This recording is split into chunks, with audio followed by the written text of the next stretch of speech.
It was in 1886 that the German pharmacologist Louis Levin published the first systematic study of the cactus, to which his own name was subsequently given. Anhalonium levinii was new to science. To primitive religion and the Indians of Mexico and the American Southwest, it was a friend of immemorially long standing. Indeed, it was much more than a friend. In the words of one of the early Spanish visitors to the New World, they eat a root which they call Peyote, and which they venerate as though it were a deity. Why they should have venerated it as a deity became apparent when such eminent psychologists as Jensch, Havelock Ellis, and Weir Mitchell began their experiments with mescalin, the active principle of peyote. True, they stopped short at a point well this side of idolatry, but all concurred in assigning to mescalin a position among drugs of unique distinction.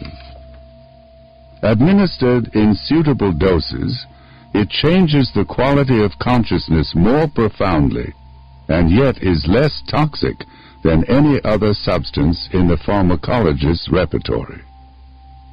Mescalin research has been going on sporadically ever since the days of Levin and Havelock Ellis. Chemists have not merely isolated the alkaloid, they have learned how to synthesize it, so that the supply no longer depends on the sparse and intermittent crop of a desert cactus. Alienists have dosed themselves with mescalin in the hope thereby of coming to a better, a first-hand understanding of their patients' mental processes.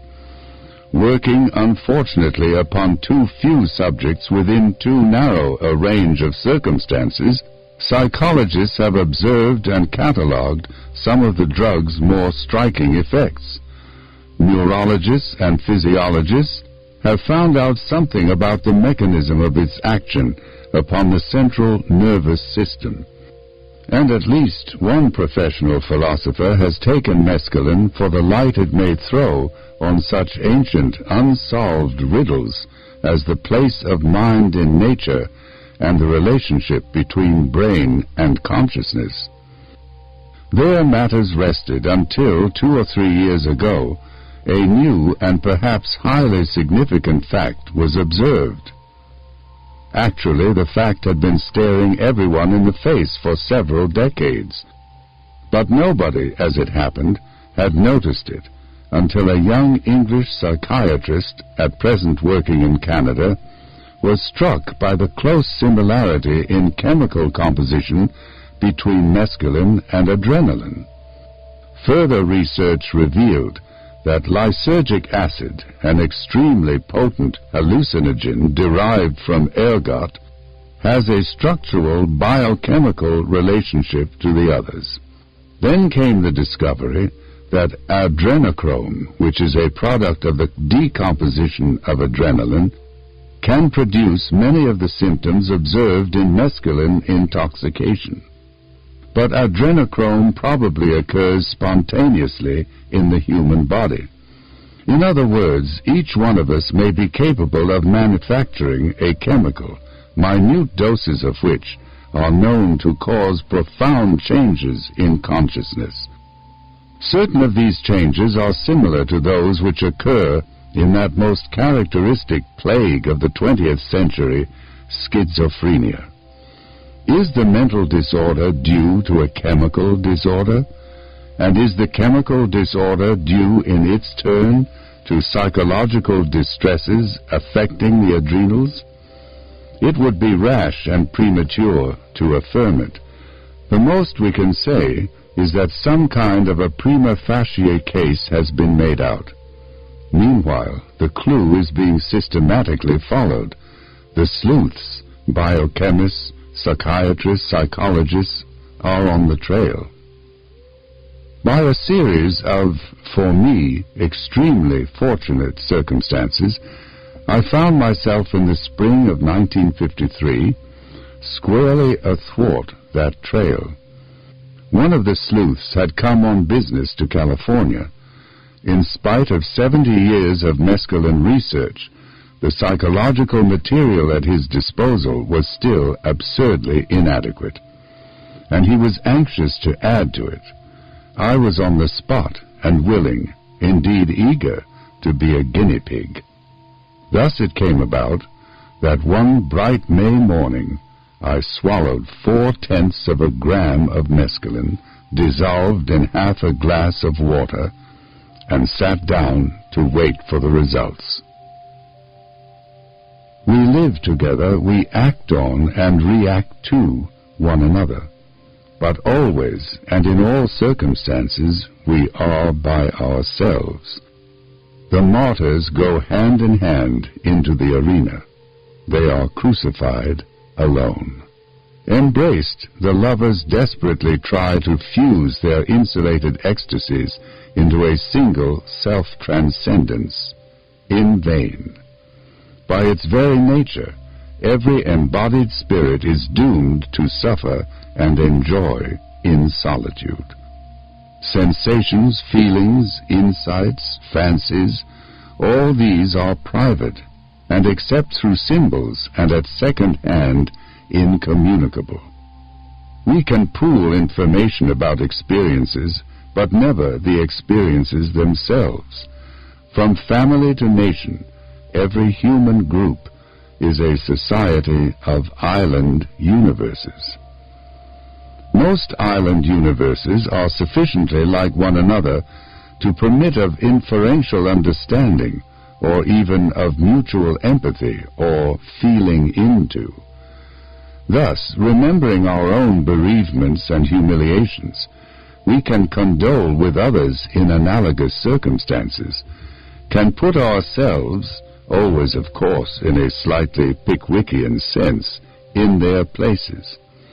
But in certain cases, communication between universes is incomplete or even non-existent. The mind is its own place, and the places inhabited by the insane and the exceptionally gifted are so different from the places where ordinary men and women live, that there is little or no common ground of memory to serve as a basis for understanding or fellow feeling. Words are uttered, but fail to enlighten.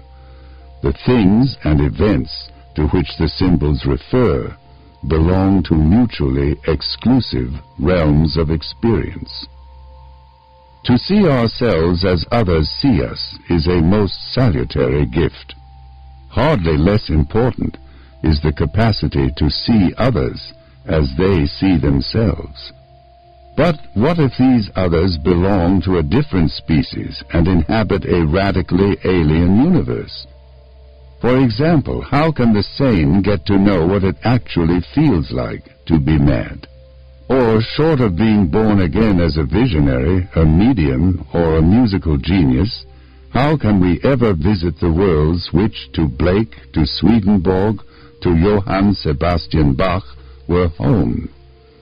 And how can a man at the extreme limits of ectomorphy and cerebrotonia ever put himself in the place of one at the limits of endomorphy and viscerotonia, or, except within certain circumscribed areas, share the feelings of one who stands at the limits of mesomorphy and somatotonia? To the unmitigated behaviorist, such questions, I suppose, are meaningless. But for those who theoretically believe what in practice they know to be true, namely, that there is an inside to experience as well as an outside, the problems posed are real problems, all the more grave for being some completely insoluble, some soluble only in exceptional circumstances, and by methods not available to everyone. Thus it seems virtually certain that I shall never know what it feels like to be Sir John Falstaff or Joe Louis. On the other hand, it had always seemed to me possible that through hypnosis, for example, or auto-hypnosis, by means of systematic medication or else by taking the appropriate drug, I might so change my ordinary mode of consciousness as to be able to know from the inside what the visionary, the medium, even the mystic were talking about. From what I had read of the mescalin experience, I was convinced in advance that the drug would admit me, at least for a few hours, into the kind of inner world described by Blake and A.E. But what I had expected did not happen. I had expected to lie with my eyes shut, looking at visions of many-colored geometries, of animated architectures, rich with gems and fabulously lovely, of landscapes with heroic figures, of symbolic dramas trembling perpetually on the verge of the ultimate revelation. But I had not reckoned, it was evident, with the idiosyncrasies of my mental makeup, the facts of my temperament, training, and habits. I am, and for as long as I can remember, I have always been a poor visualizer. Words, even the pregnant words of poets, do not evoke pictures in my mind. No hypnagogic visions greet me on the verge of sleep. When I recall something, the memory does not present itself to me as a vividly seen event or object. By an effort of the will, I can evoke a not very vivid image of what happened yesterday afternoon, of how the Lung'Arno used to look before the bridges were destroyed, of the Bayswater Road when the only buses were green and tiny and drawn by aged horses at 3.5 miles an hour. But such images have little substance and absolutely no autonomous life of their own. They stand to real, perceived objects in the same relation as Homer's ghosts stood to the men of flesh and blood who came to visit them in the shades. Only when I have a high temperature do my mental images come to independent life. To those in whom the faculty of visualization is strong, my inner world must seem curiously drab, limited and uninteresting. This was the world, a poor thing, but my own, which I expected to see transformed into something completely unlike itself. The change which actually took place in that world was in no sense revolutionary. Half an hour after swallowing the drug, I became aware of a slow dance of golden lights. A little later there were sumptuous red surfaces swelling and expanding from bright nodes of energy that vibrated with a continuously changing, patterned life. At another time, the closing of my eyes revealed a complex of gray structures, within which pale bluish spheres kept emerging into intense solidity, and having emerged, would slide noiselessly upwards out of sight. But at no time were there faces or forms of men or animals. I saw no landscapes, no enormous spaces, no magical growth and metamorphosis of buildings, nothing remotely like a drama or a parable. The other world to which mescalin admitted me was not the world of visions. It existed out there in what I could see with my eyes open. The great change was in the realm of objective fact. What had happened to my subjective universe was relatively unimportant. I took my pill at 11. An hour and a half later, I was sitting in my study, looking intently at a small glass vase. The vase contained only 3 flowers, a full-blown Belle of Portugal rose, shell pink with a hint at every petal's base of a hotter, flamier hue, a large magenta and cream-colored carnation, and, pale purple at the end of its broken stalk, the bold heraldic blossom of an iris. Fortuitous and provisional, The little nosegay broke all the rules of traditional good taste. At breakfast that morning, I had been struck by the lively dissonance of its colors, but that was no longer the point. I was not looking now at an unusual flower arrangement. I was seeing what Adam had seen on the morning of his creation, the miracle, moment by moment, of naked existence. "Is it agreeable?" somebody asked. During this part of the experiment, all conversations were recorded on a dictating machine, and it has been possible for me to refresh my memory of what was said. "Neither agreeable nor disagreeable," I answered. "It just is." Istigkeit, wasn't that the word Meister Eckhart liked to use? Isness, the being of Platonic philosophy, except that Plato seems to have made the enormous, the grotesque mistake of separating being from becoming and identifying it with the mathematical abstraction of the idea. He could never, poor fellow, have seen a bunch of flowers shining with their own inner light, and all but quivering under the pressure of the significance with which they were charged. Could never have perceived that what rose and iris and carnation so intensely signified was nothing more and nothing less than what they were, a transience that was yet eternal life, a perpetual perishing that was at the same time pure being, a bundle of minute, unique particulars in which, by some unspeakable and yet self-evident paradox, was to be seen the divine source of all existence. I continued to look at the flowers, and in their living light I seemed to detect the qualitative equivalent of breathing, but of a breathing without returns to a starting point, with no recurrent ebbs, but only a repeated flow from beauty to heightened beauty, from deeper to ever deeper meaning. Words like grace and transfiguration came to my mind, and this, of course, was what, among other things, they stood for.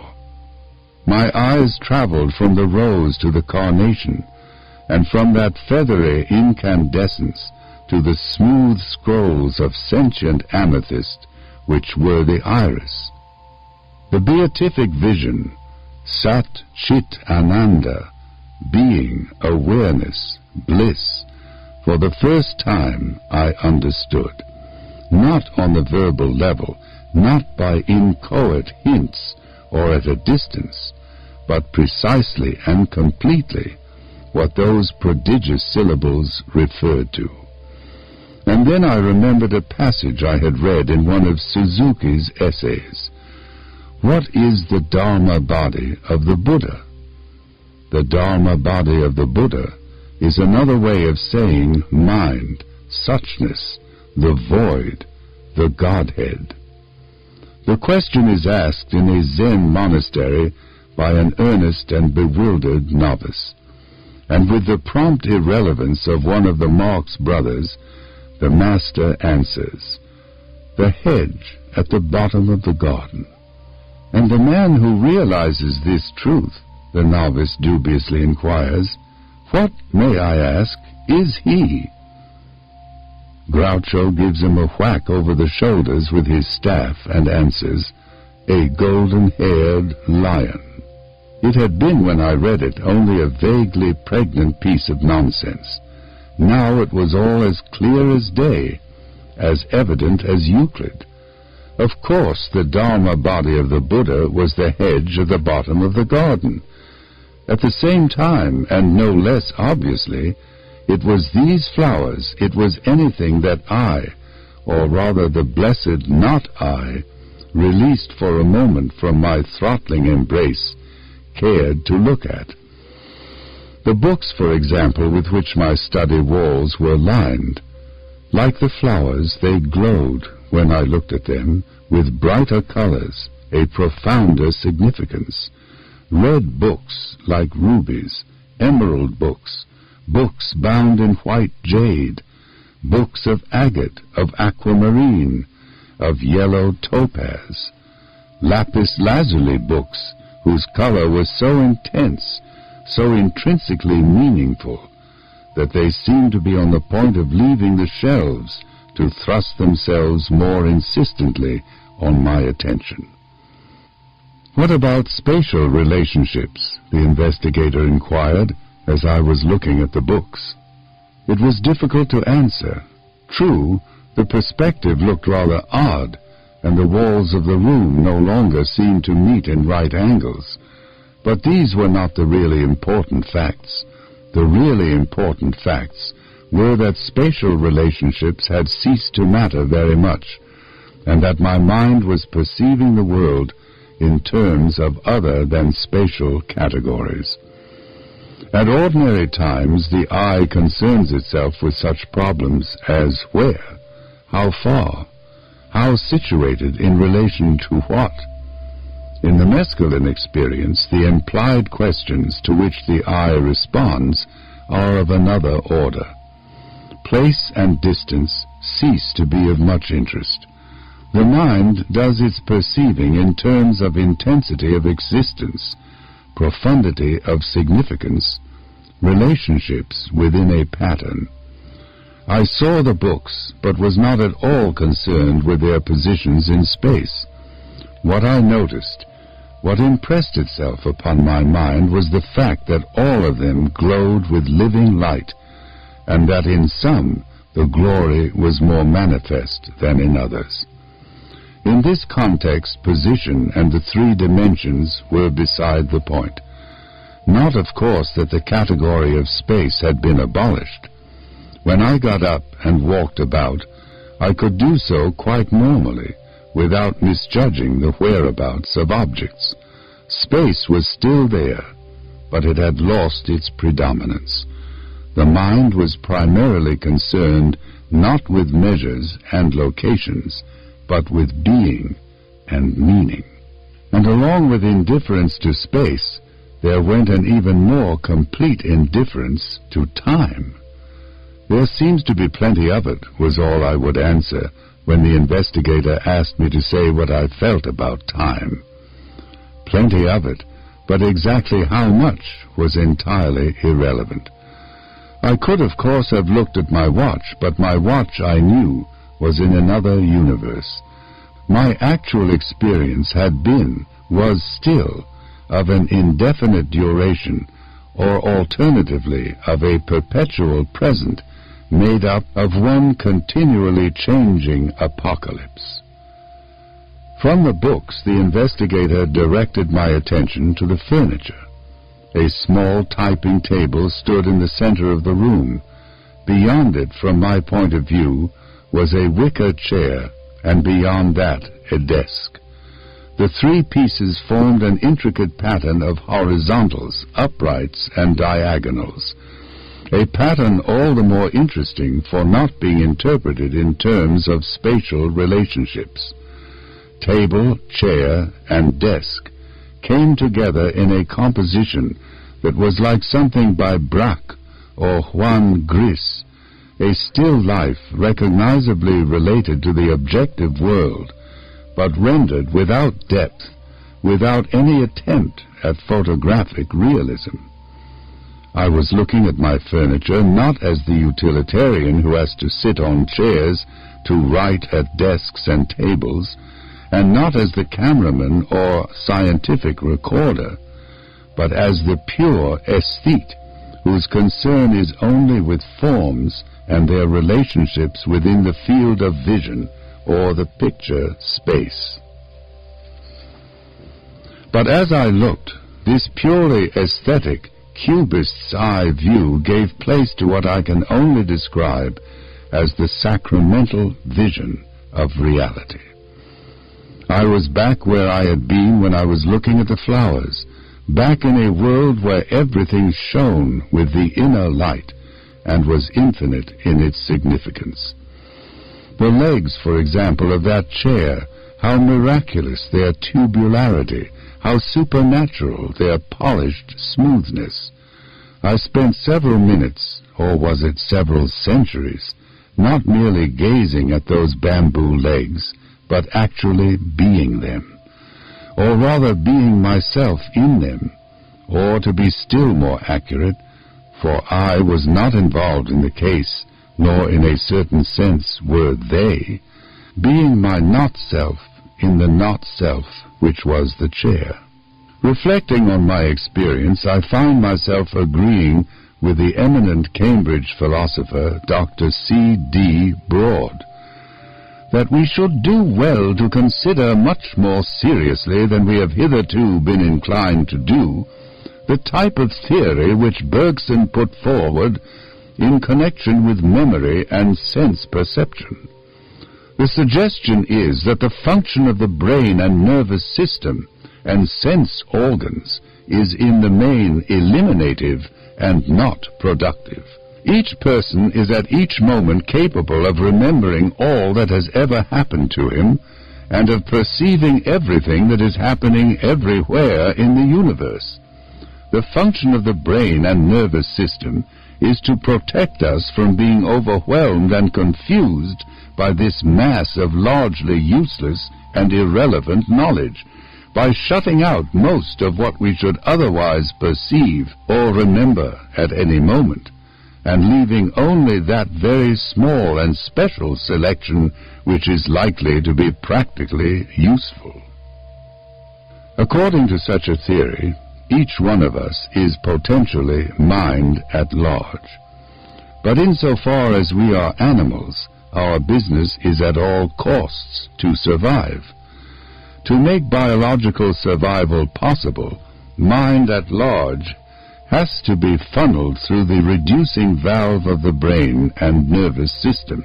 What comes out at the other end is a measly trickle of the kind of consciousness which will help us to stay alive on the surface of this particular planet. To formulate and express the contents of this reduced awareness, man has invented and endlessly elaborated those symbol systems and implicit philosophies which we call languages. Every individual is at once the beneficiary and the victim of the linguistic tradition into which he has been born.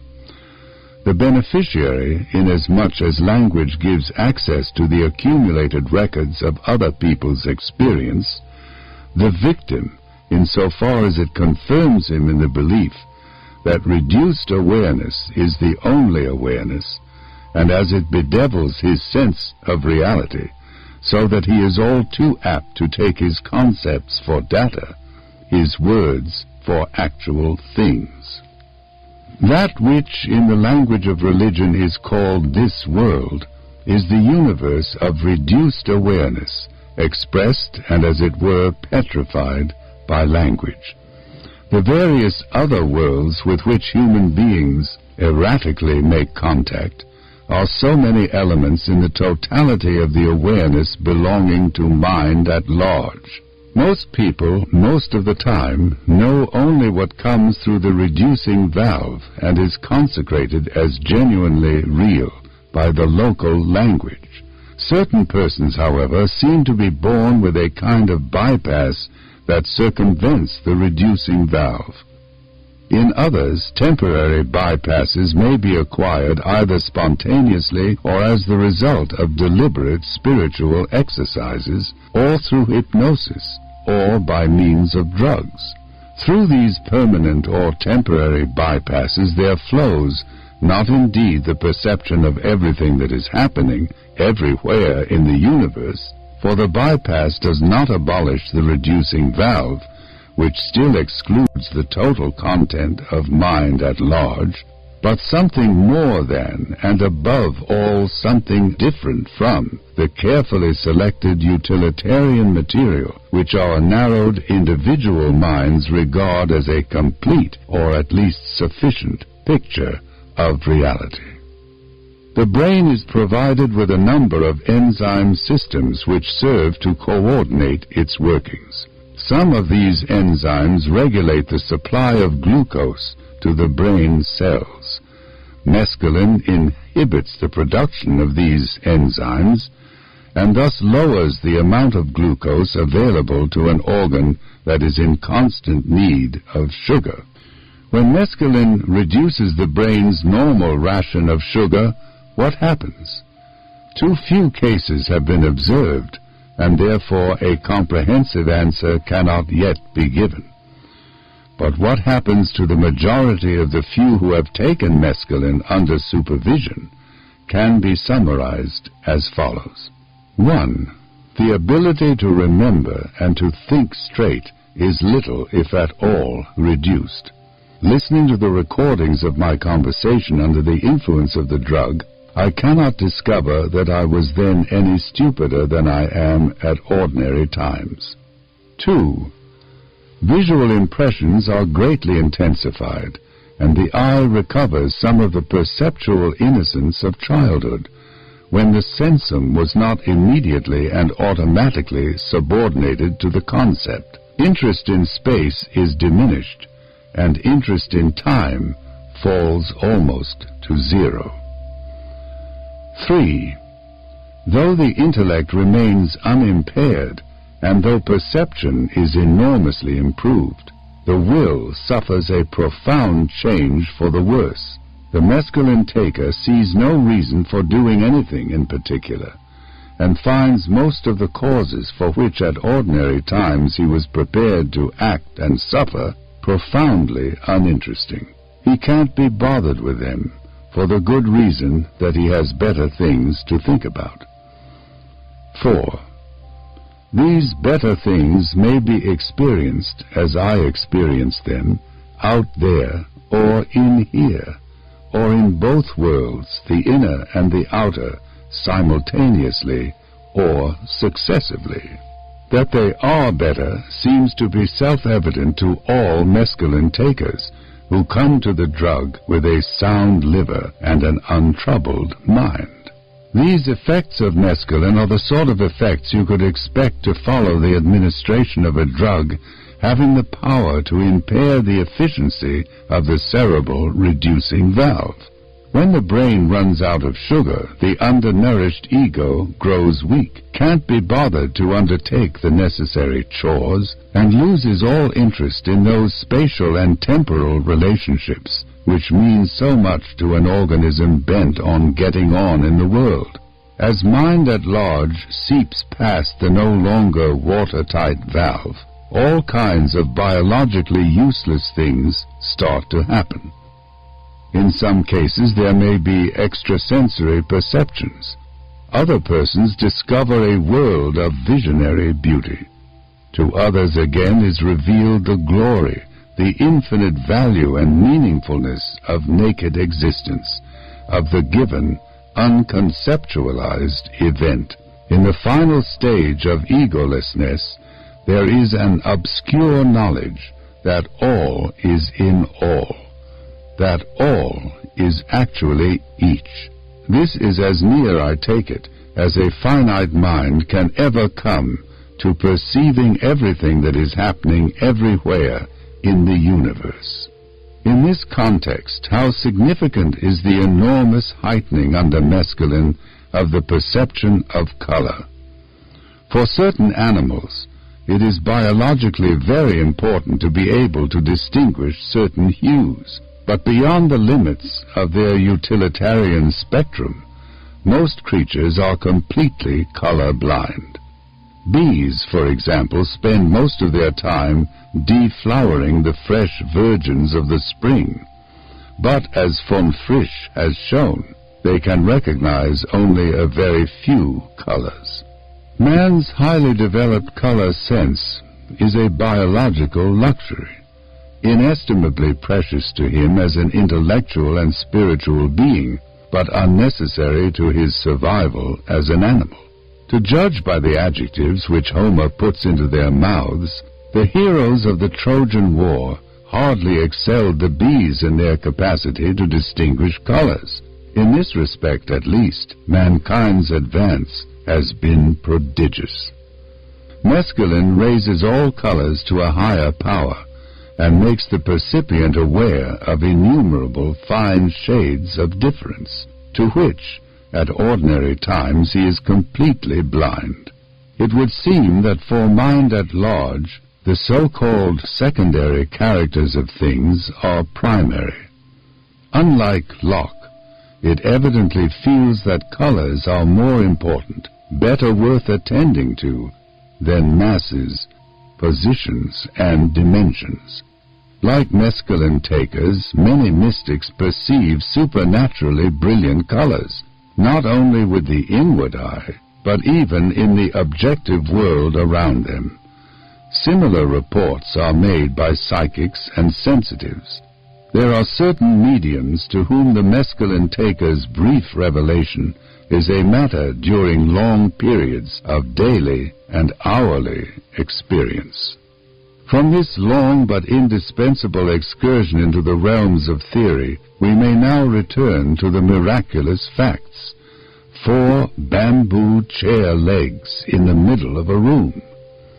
Like Wordsworth's daffodils, they brought all manner of wealth, the gift beyond price of a new direct insight into the very nature of things, together with a more modest treasure of understanding in the field especially of the arts. A rose is a rose is a rose, but these chair legs were Saint Michael and all angels. 4 or 5 hours after the event, when the effects of a cerebral sugar shortage were wearing off, I was taken for a little tour of the city, which included a visit towards sundown to what is modestly claimed to be the world's biggest drug store. At the back of the WBDS, among the toys, the greeting cards, and the comics, stood a row, surprisingly enough, of art books. I picked up the first volume that came to hand. It was on Van Gogh, and the picture at which the book opened was the chair, that astounding portrait of a Ding an sich, which the mad painter saw with a kind of adoring terror and tried to render on his canvas. But it was a task to which the power even of genius proved wholly inadequate. The chair Van Gogh had seen was obviously the same in essence as the chair I had seen. But, though incomparably more real than the chairs of ordinary perception, the chair in his picture remained no more than an unusually expressive symbol of the fact. The fact had been manifested suchness. This was only an emblem. Such emblems are sources of true knowledge about the nature of things, and this true knowledge may serve to prepare the mind which accepts it for immediate insights on its own account. But that is all. However expressive, symbols can never be the things they stand for. It would be interesting in this context to make a study of the works of art available to the great knowers of suchness. What sort of pictures did Eckhart look at? What sculptures and paintings played a part in the religious experience of St. John of the Cross, of Hakuin, of Hui Ning, of William Law? The questions are beyond my power to answer, but I strongly suspect that most of the great knowers of suchness paid very little attention to art, some refusing to have anything to do with it at all, others being content with what a critical eye would regard as second-rate or even tenth-rate works. To a person whose transfigured and transfiguring mind can see the all in every this, the first-rateness or tenth-rateness of even a religious painting will be a matter of the most sovereign indifference. Art, I suppose, is only for beginners, or else for those resolute dead-enders who have made up their minds to be content with the ersatz of suchness, with symbols rather than with what they signify, with the elegantly composed recipe in lieu of actual dinner. I returned the Van Gogh to its rack and picked up the volume standing next to it. It was a book on Botticelli. I turned the pages. The Birth of Venus, never one of my favorites. Mars and Venus, that loveliness so passionately denounced by poor Ruskin at the height of his long-drawn sexual tragedy. The marvelously rich and intricate calumny of Apelles. And then a somewhat less familiar and not very good picture, Judith. My attention was arrested, and I gazed in fascination, not at the pale neurotic heroine or her attendant, not at the victim's hairy head, or the vernal landscape in the background, but at the purplish silk of Judith's pleated bodice and long, wind-blown skirts. This was something I had seen before, seen that very morning between the flowers and the furniture, when I looked down by chance and went on passionately staring by choice at my own crossed legs, those folds in the trousers. What a labyrinth of endlessly significant complexity! And the texture of the gray flannel, how rich, how deeply, mysteriously sumptuous. And here they were again, in Botticelli's picture. Civilized human beings wear clothes. Therefore there can be no portraiture, no mythological or historical storytelling without representations of folded textiles. But though it may account for the origins, mere tailoring can never explain the luxuriant development of drapery as a major theme of all the plastic arts. Artists, it is obvious, have always loved drapery for its own sake, or rather for their own. When you paint or carve drapery, you are painting or carving forms which, for all practical purposes, are non-representational. The kind of unconditioned forms on which artists, even in the most naturalistic tradition, like to let themselves go. In the average Madonna or Apostle, the strictly human, fully representational element accounts for about 10% of the whole. All the rest consists of many-colored variations on the inexhaustible theme of crumpled wool or linen. And these non-representational 9/10ths of a Madonna or an Apostle may be just as important qualitatively as they are in quantity. Very often they set the tone of the whole work of art. They state the key in which the theme is being rendered. They express the mood, the temperament, the attitude to life of the artist. Stoical serenity reveals itself in the smooth surfaces, the broad, untortured folds of Pierrot's draperies. Torn between fact and wish, between cynicism and idealism, Bernini tempers the all but caricatural verisimilitude of his faces with enormous sartorial abstractions, which are the embodiment, in stone or bronze, of the everlasting commonplaces of rhetoric. The heroism, the holiness, the sublimity to which mankind perpetually aspires, for the most part in vain. And here are El Greco's disquietingly visceral skirts and mantles. Here are the sharp, twisting, flame-like folds in which Cosimo Tura clothes his figures.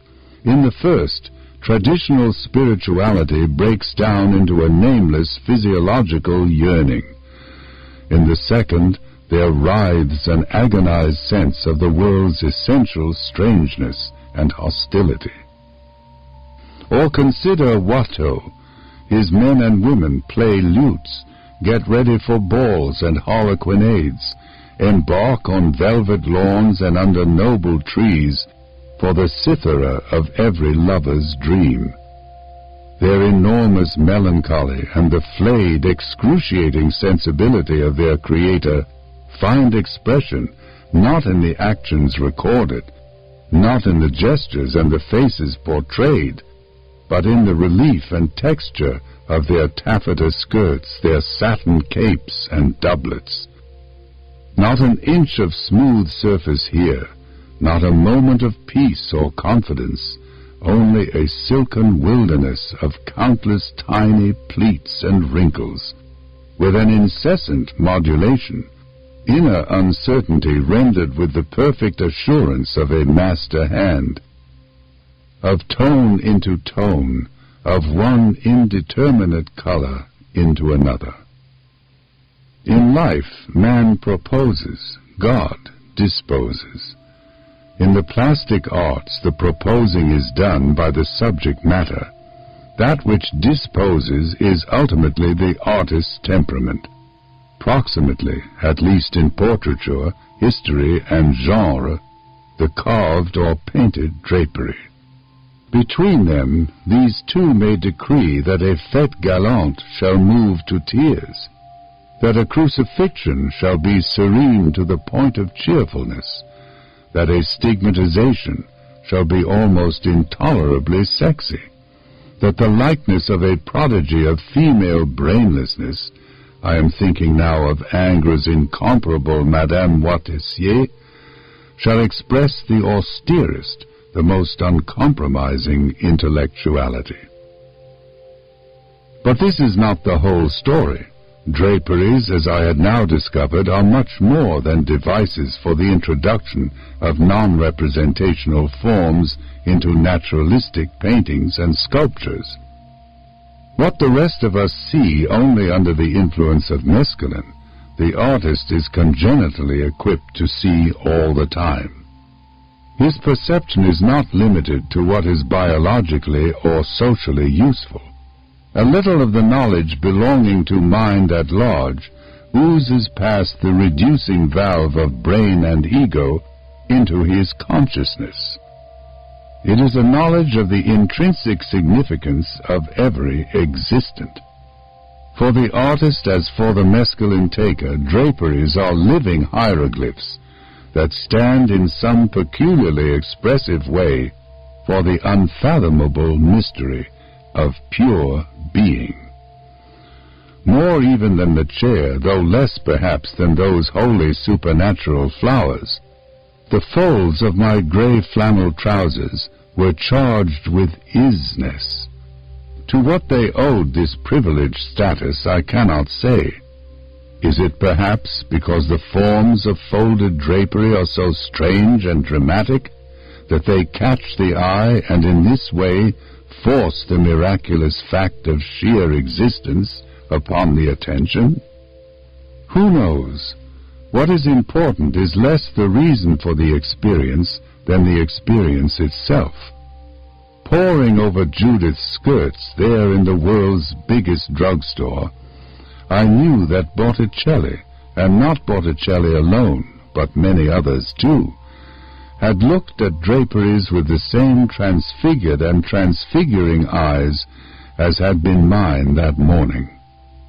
They had seen the Istischkeit, the allness and infinity of folded cloth, and had done their best to render it in paint or stone, necessarily, of course, without success, for the glory and the wonder of pure existence belong to another order, beyond the power of even the highest art to express. But in Judith's skirt I could clearly see what, if I had been a painter of genius, I might have made of my old grey flannels. Not much, heaven knows, in comparison with the reality, but enough to delight generation after generation of beholders, enough to make them understand at least a little of the true significance of what in our pathetic imbecility we call mere things, and disregard in favor of television. This is how one ought to see, I kept saying as I looked down at my trousers, or glanced at the jeweled books in the shelves at the legs of my infinitely more than Van Goghian chair. This is how one ought to see, how things really are. And yet there were reservations, for if one always saw like this, one would never want to do anything else. Just looking, just being the divine not-self of flower, of book, of chair, of flannel, that would be enough. But in that case, what about other people? What about human relations? In the recording of that morning's conversations, I find the question constantly repeated, what about human relations? How could one reconcile this timeless bliss of seeing as one ought to see with the temporal duties of doing what one ought to do and feeling as one ought to feel? One ought to be able, I said, to see these trousers as infinitely important, and human beings as still more infinitely important. One ought, but in practice it seemed to be impossible. This participation in the manifest glory of things left no room, so to speak, for the ordinary, the necessary concerns of human existence, above all for concerns involving persons. For persons ourselves, and in one respect at least, I was now a not-self, simultaneously perceiving and being the not-self of the things around me. To this newborn not-self, the behavior, the appearance, the very thought of the self it had momentarily ceased to be, and of other selves, its one-time fellows, seemed not indeed distasteful, for distastefulness was not one of the categories in terms of which I was thinking, but enormously irrelevant. Compelled by the investigator to analyze and report on what I was doing, and how I longed to be left alone with eternity in a flower, infinity in 4 chair legs, and the absolute in the folds of a pair of flannel trousers, I realized that I was deliberately avoiding the eyes of those who were with me in the room, deliberately refraining from being too much aware of them. One was my wife, the other a man I respected and greatly liked, but both belonged to the world from which, for the moment, mescalin had delivered me, the world of selves, of time, of moral judgments and utilitarian considerations, the world, and it was this aspect of human life which I wished above all else to forget, of self-assertion, of cocksureness, of overvalued words and idolatrously worshipped notions. At this stage of the proceedings I was handed a large colored reproduction of the well-known self-portrait by Cézanne. The head and shoulders of a man in a large straw hat, red-cheeked, red-lipped, with rich black whiskers and a dark, unfriendly eye. It is a magnificent painting, but it was not as a painting that I now saw it, for the head promptly took on a 3rd dimension and came to life as a small, goblin-like man looking out through a window in the page before me. I started to laugh, and when they asked me why, "What pretensions?" I kept repeating. "Who on earth does he think he is?" The question was not addressed to Cézanne in particular, but to the human species at large. Who did they all think they were? "It's like Arnold Bennett in the Dolomites," I said, suddenly remembering a scene happily immortalized in a snapshot of A.B. some 4 or 5 years before his death, toddling along a wintry road at Cortina d'Ampezzo. Around him lay the virgin snow. In the background was a more than Gothic aspiration of red crags. And there was dear, kind, unhappy A.B., consciously overacting the role of his favorite character in fiction, himself the card in person. There he went, toddling slowly in the bright alpine sunshine, his thumbs in the armholes of a yellow waistcoat, which bulged a little lower down, with the graceful curve of a Regency bow window at Brighton. His head thrown back as though to aim some stammered utterance, howitzer-like, at the blue dome of heaven. What he actually said I have forgotten, but what his whole manner, air, and posture fairly shouted was, "I'm as good as those damned mountains." And in some ways, of course, he was infinitely better, but not, as he knew very well, in the way his favorite character in fiction liked to imagine. Successfully, whatever that may mean, or unsuccessfully, we all overact the part of our favorite character in fiction. And the fact, the almost infinitely unlikely fact, of actually being Cézanne makes no difference. For the consummate painter, with his little pipeline to mind at large, bypassing the brain valve and ego filter, was also, and just as genuinely, this whiskered goblin with the unfriendly eye. For relief, I turned back to the folds in my trousers. This is how one ought to see, I repeated yet again. And I might have added, these are the sort of things one ought to look at. Things without pretensions, satisfied to be merely themselves, sufficient in their suchness, not acting a part, not trying insanely to go it alone, in isolation from the Dharma body, in Luciferian defiance of the grace of God. The nearest approach to this, I said, would be a Vermeer. Yes, a Vermeer, for that mysterious artist was trebly gifted, with the vision that perceives the Dharma body as the hedge at the bottom of the garden, with the talent to render as much of that vision as the limitations of human capacity permit, and with the prudence to confine himself in his paintings to the more manageable aspects of reality. For though Vermeer represented human beings, he was always a painter of still life.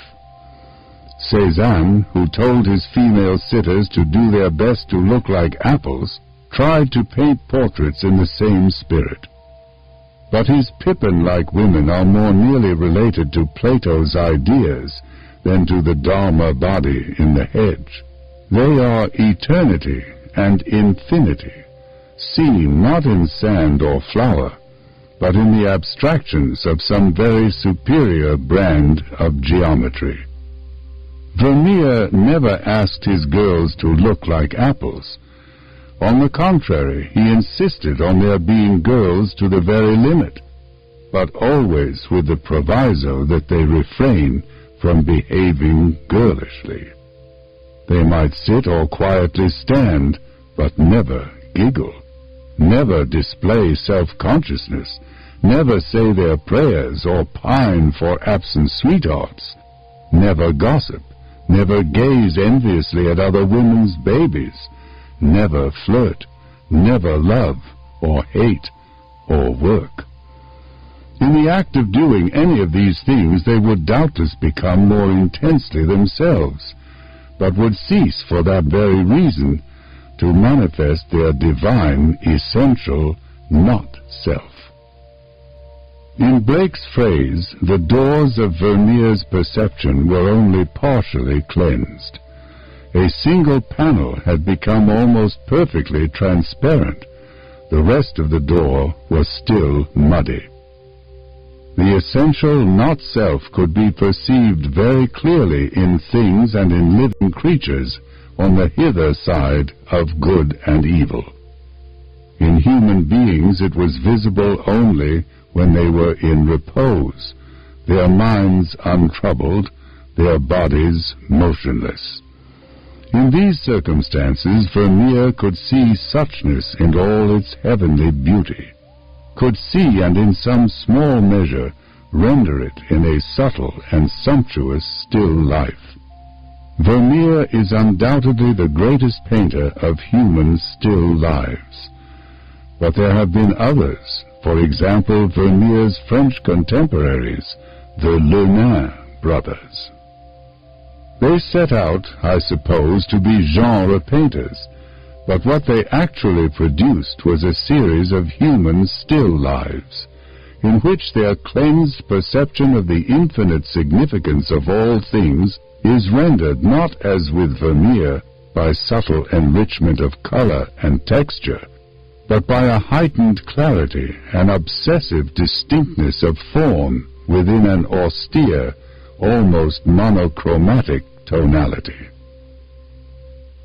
In our own day, we have had Vuillard, the painter, at his best of unforgettably splendid pictures of the Dharma body manifested in a bourgeois bedroom, of the Absolute blazing away in the midst of some stockbroker's family in a suburban garden taking tea. Ce qui fait que l'ancien bandagiste renie le comptoir dont le faste allécher les passants, c'est son jardin d'Auteuil, où, veufs de tout enceint, les ignares ont l'air d'être en tôle vernie. For Laurent Taillade, the spectacle was merely obscene. But if the retired rubber goods merchant had sat still enough, Vuillard would have seen in him only the Dharma body, would have painted in the zinnias the goldfish pool, the villa's Moorish tower and Chinese lanterns, a corner of Eden before the fall. But meanwhile my question remained unanswered. How was this cleansed perception to be reconciled with a proper concern with human relations, with the necessary chores and duties, to say nothing of charity and practical compassion? The age-old debate between the actives and the contemplatives was being renewed so far as I was concerned, with an unprecedented poignancy.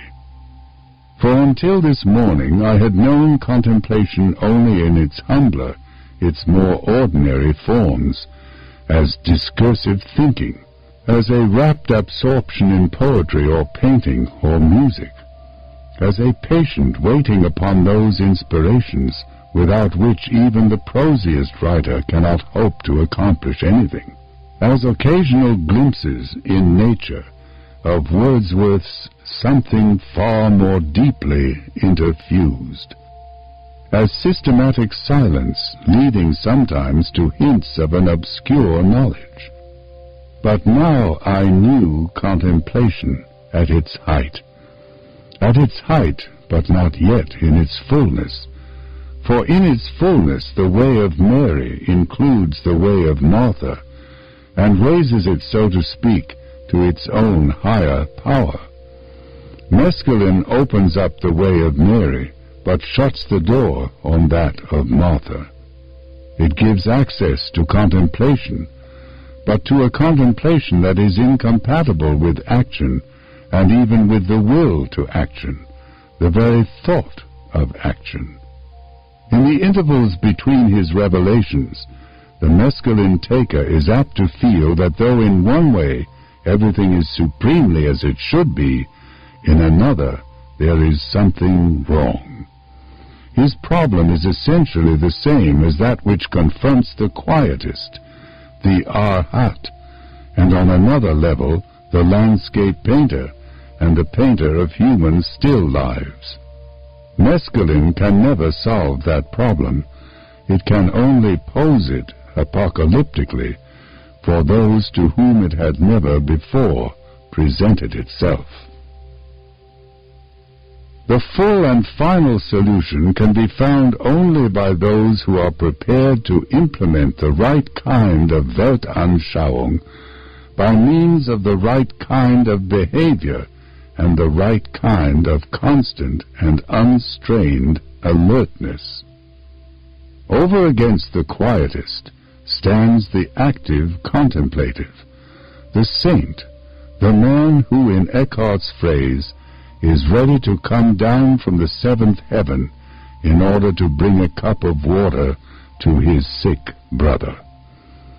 Over against the arhat, retreating from appearances into an entirely transcendental nirvana, stands the bodhisattva, for whom suchness and the world of contingencies are one, and for whose boundless compassion every one of those contingencies is an occasion not only for transfiguring insight, but also for the most practical charity. And in the universe of art, over against Vermeer and the other painters of human still lives, over against the masters of Chinese and Japanese landscape painting, over against Constable and Turner, against Sisley and Seurat and Cézanne, stands the all-inclusive art of Rembrandt. These are enormous names, inaccessible eminences. For myself, on this memorable May morning, I could only be grateful for an experience which had shown me, more clearly than I had ever seen it before, the true nature of the challenge and the completely liberating response. Let me add, before we leave this subject, that there is no form of contemplation, even the most quietistic, which is without its ethical values. Half at least of all morality is negative, and consists in keeping out of mischief. The Lord's Prayer is less than 50 words long, and 6 of those words are devoted to asking God not to lead us into temptation. The one-sided contemplative leaves undone many things that he ought to do, but to make up for it, he refrains from doing a host of things he ought not to do. The sum of evil, Pascal remarked, would be much diminished if men could only learn to sit quietly in their rooms. The contemplative, whose perception has been cleansed, does not have to stay in his room. He can go about his business, so completely satisfied to see and be a part of the divine order of things that he will never even be tempted to indulge in what Traherne called the dirty devices of the world. When we feel ourselves to be sole heirs of the universe, when the sea flows in our veins and the stars are our jewels, when all things are perceived as infinite and holy, what motive can we have for covetousness or self-assertion, for the pursuit of power or the drearier forms of pleasure? Contemplatives are not likely to become gamblers or procurers or drunkards. They do not as a rule preach intolerance or make war, do not find it necessary to rob, swindle, or grind the faces of the poor. And to these enormous negative virtues we may add another which, though hard to define, is both positive and important. The arhat and the quietist may not practice contemplation in its fullness, but if they practice it at all, they may bring back enlightening reports of another, a transcendent country of the mind. And if they practice it in the height, they will become conduits through which some beneficent influence can flow out of that other country into a world of darkened selves, chronically dying for lack of it. Meanwhile, I had turned at the investigator's request from the portrait of Cézanne to what was going on inside my head when I shut my eyes. This time the inscape was curiously unrewarding. The field of vision was filled with brightly colored, constantly changing structures that seemed to be made of plastic or enameled tin. Cheap, I commented, trivial, like things in a 5 and 10. And all this shoddiness existed in a closed, cramped universe. It's as though one were below decks in a ship, I said, a 5 and 10 cent ship. And as I looked, it became very clear that this 5 and 10 cent ship was in some way connected with human pretensions, with the portrait of Cézanne, with A.B. among the Dolomites overacting his favorite character in fiction. This suffocating interior of a dime store ship was my own personal self. These gimcrack mobiles of tin and plastic were my personal contributions to the universe. I felt the lesson to be salutary, but was sorry nonetheless that it had to be administered at this moment and in this form. As a rule, the mescalin taker discovers an inner world as manifestly a datum, as self-evidently infinite and holy as that transfigured outer world which I had seen with my eyes open. From the first, my own case had been different. Mescalin had endowed me temporarily with the power to see things with my eyes shut, but it could not, or at least on this occasion did not, reveal an inscape remotely comparable to my flowers or chair or flannels out there. What it had allowed me to perceive inside was not the Dharma body in images, but my own mind. Not suchness, but a set of symbols, in other words, a homemade substitute for suchness. Most visualizers are transformed by mescalin into visionaries. Some of them, and they are perhaps more numerous than is generally supposed, require no transformation. They are visionaries all the time. The mental species to which Blake belonged is fairly widely distributed even in the urban industrial societies of the present day.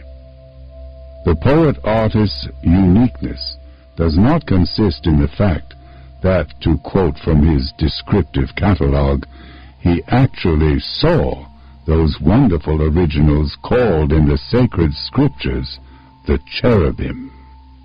It does not consist in the fact that these wonderful originals seen in my visions were some of them 100 feet in height, all containing mythological and recondite meaning.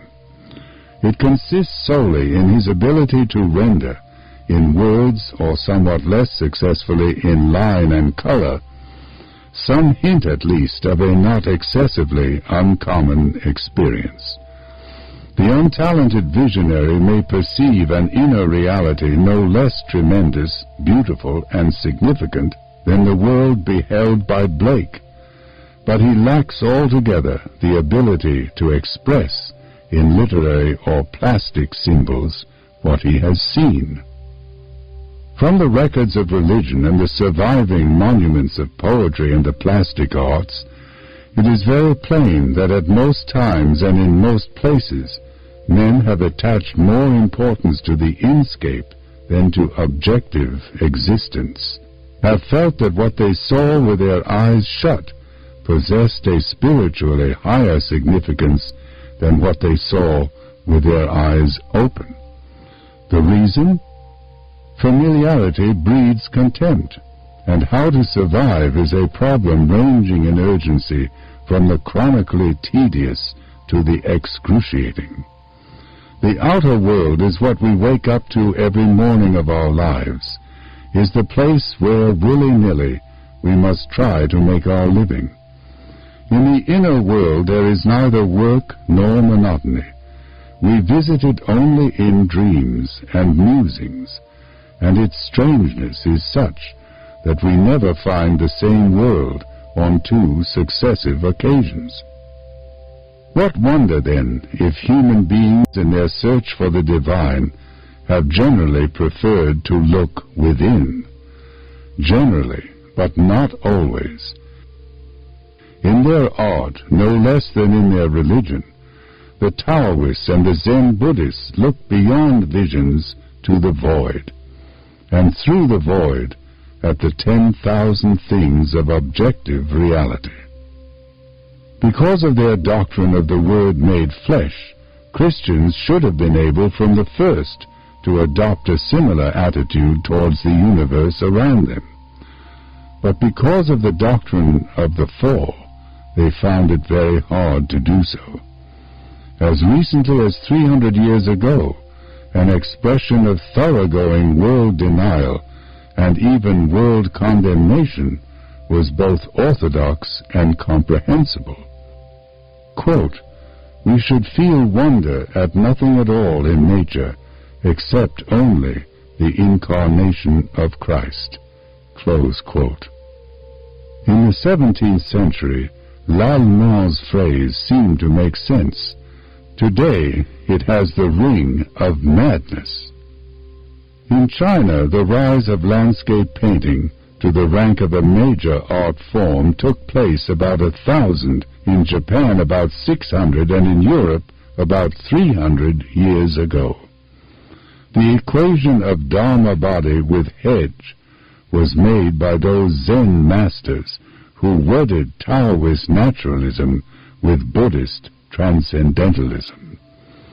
It was therefore only in the Far East that landscape painters consciously regarded their art as religious. In the West, religious painting was a matter of portraying sacred personages, of illustrating hallowed texts. Landscape painters regarded themselves as secularists. Today we recognize in Seurat one of the supreme masters of what may be called mystical landscape painting. And yet this man, who was able more effectively than any other to render the one in the many, became quite indignant when somebody praised him for the poetry of his work. "I merely apply the system," he protested. In other words, he was merely a pointilliste, and in his own eyes nothing else. A similar anecdote is told of John Constable. One day towards the end of his life, Blake met Constable at Hampstead and was shown one of the younger artist's sketches. In spite of his contempt for naturalistic art, the old visionary knew a good thing when he saw it, except, of course, when it was by Rubens. "This is not drawing," he cried, "this is inspiration." "I had meant it to be drawing," was Constable's characteristic answer. Both men were right. It was drawing, precise and veracious, and at the same time it was inspiration. Inspiration of an order at least as high as Blake's. The pine trees on the heath had actually been seen as identical with the Dharma body. The sketch was a rendering, necessarily imperfect but still profoundly impressive, of what a cleansed perception had revealed to the open eyes of a great painter. From a contemplation, in the tradition of Wordsworth and Whitman, of the Dharma body as hedge, and from visions such as Blake's of the wonderful originals within the mind, contemporary poets have retreated into an investigation of the personal, as opposed to the more than personal, subconscious, and to a rendering in highly abstract terms, not of the given objective fact, but of mere scientific and theological notions. And something similar has happened in the field of painting, where we have witnessed a general retreat from landscape, the predominant art form of the 19th century. This retreat from landscape has not been into that other inner divine datum with which most of the traditional schools of the past were concerned, that archetypal world where men have always found the raw materials of myth and religion. No, it has been a retreat from the outward datum into the personal subconscious, into a mental world more squalid and more tightly closed than even the world of conscious personality. These contraptions of tin and highly colored plastic, where had I seen them before? In every picture gallery that exhibits the latest in non-representational art. And now someone produced a phonograph and put a record on the turntable.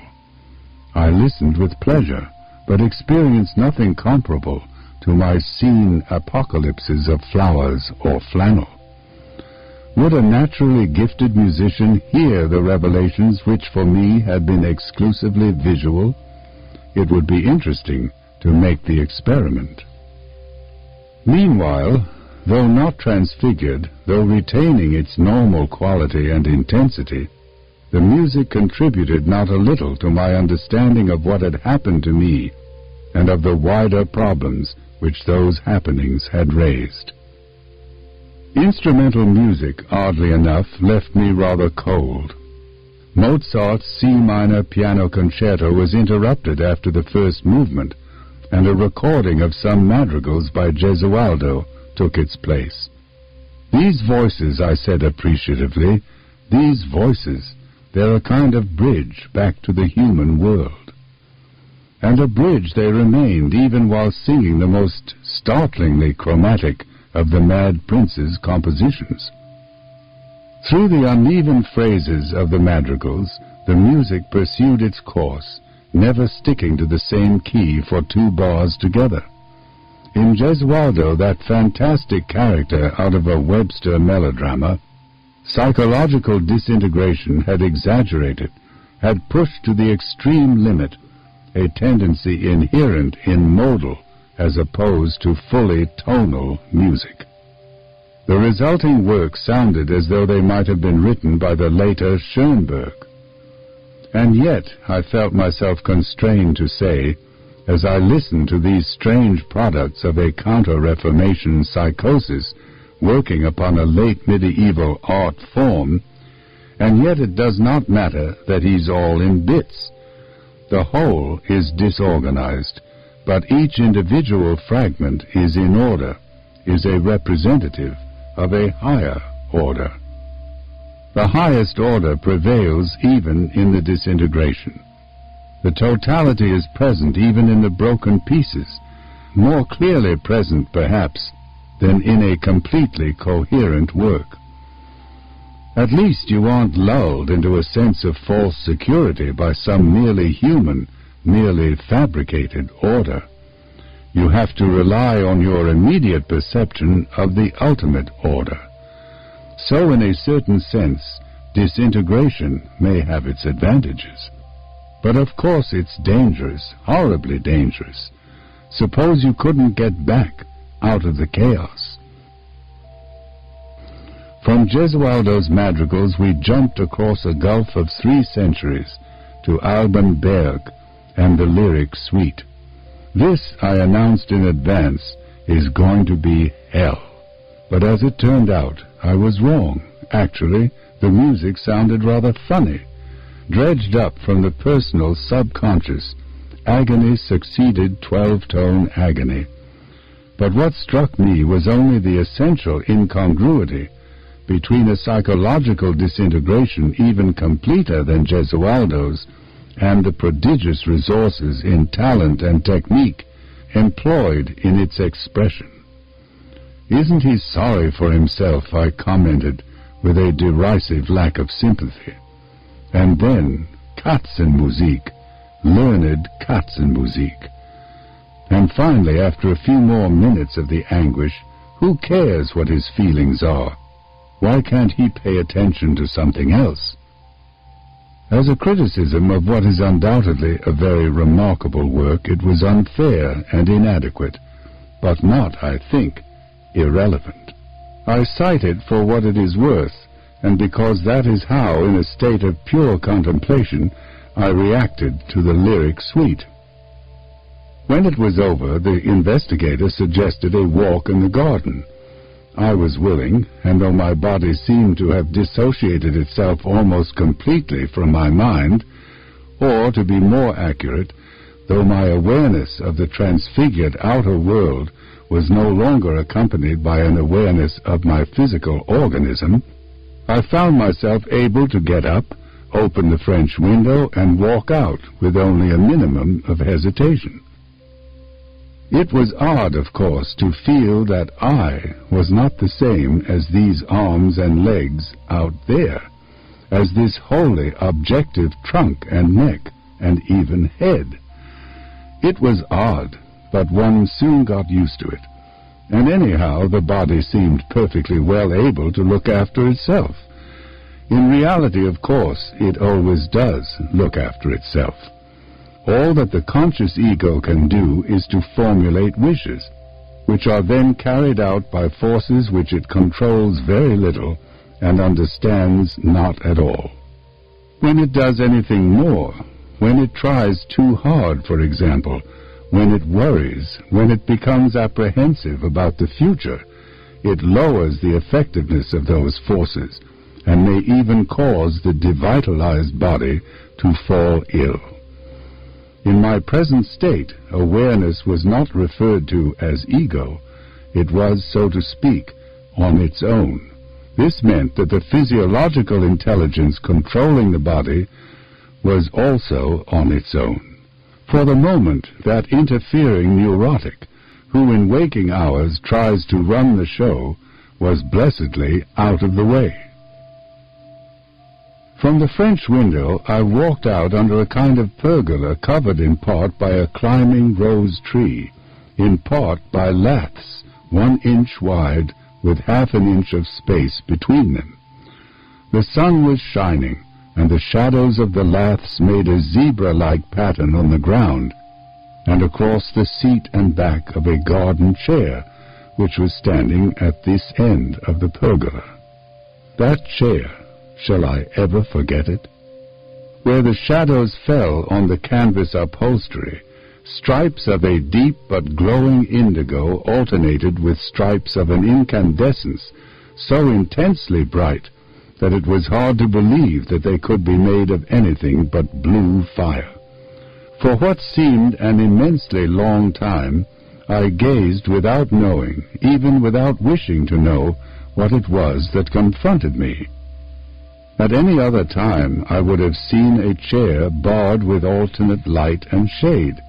Today the percept had swallowed up the concept. I was so completely absorbed in looking, so thunderstruck by what I actually saw, that I could not be aware of anything else.